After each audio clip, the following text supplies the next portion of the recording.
wabarakatuh. Saya Siti Artini Hamid, mahasiswi dari Universitas Khairul Ternate, Fakultas Ekonomi dan Bisnis, Prodi Akuntansi. Di sini saya akan menjelaskan apa itu etnometodologi.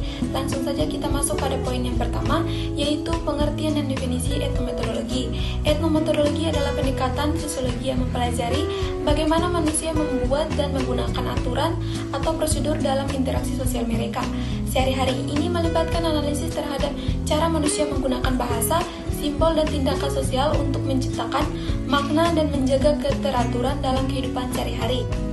Dan yang kedua yaitu etnometodologi dalam konteks kehidupan sehari-hari. Dalam kehidupan sehari-hari, etnometodologi terlihat dalam berbagai situasi seperti saat kita berinteraksi dengan orang lain, di tempat kerja, di rumah, ataupun di tempat umum. Ketika kita menggunakan aturan tertulis atau berkomunikasi seperti mengikuti aturan percakapan yang dianggap sopan atau menggunakan kode nonverbal untuk menyampaikan informasi tertentu kepada orang lain. Etnometodologi membantu kita memahami bagaimana kita secara tidak sadar mengikuti aturan-aturan ini untuk menciptakan dan mempertahankan makna dalam interaksi sosial kita. Dan yang ketiga yaitu contoh etnometodologi. Sebagai contoh konkret dalam sebuah kelompok teman yang sedang berkumpul, etnometodologi dapat diamati dalam cara mereka berkomunikasi dan berinteraksi satu sama lain. Misalnya dalam percakapan kelompok terdapat aturan tak tertulis tentang cara berbicara, mendengarkan, dan memberi respon kepada orang lain. Etnometodologi akan mengkaji bagaimana aturan-aturan ini dapat dipahami dan diikuti oleh anggota kelompok untuk memastikan kelancaran interaksi mereka. Dan yang keempat yaitu tujuan etnometodologi, memahami bagaimana manusia menciptakan, menggunakan, dan mempertahankan aturan sosial dalam interaksi sehari-hari mereka.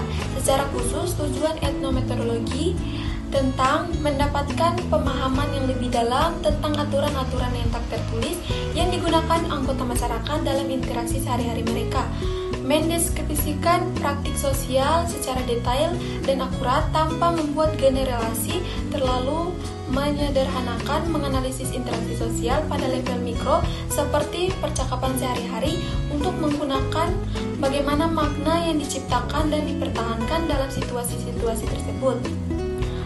Mengembangkan pemahaman teoritis tentang proses sosial yang terjadi dalam interaksi sehari-hari yang dapat memberikan kontribusi bagian disiplin bagi seorang individu. Yang kelima, kelebihan dan kekurangan etnometodologi.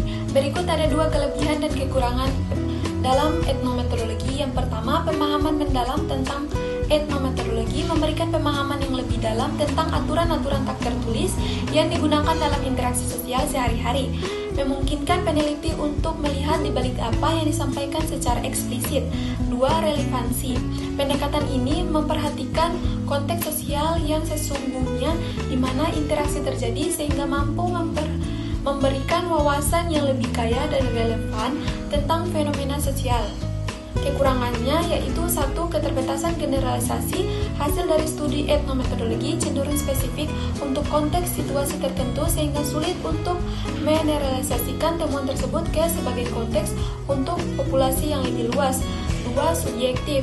Peneliti seperti halnya dalam setiap pendekatan kualitatif etnometodologi rentan terhadap subjektif, penelitian, pengumpulan data, analisis, dan interpretasi hasil.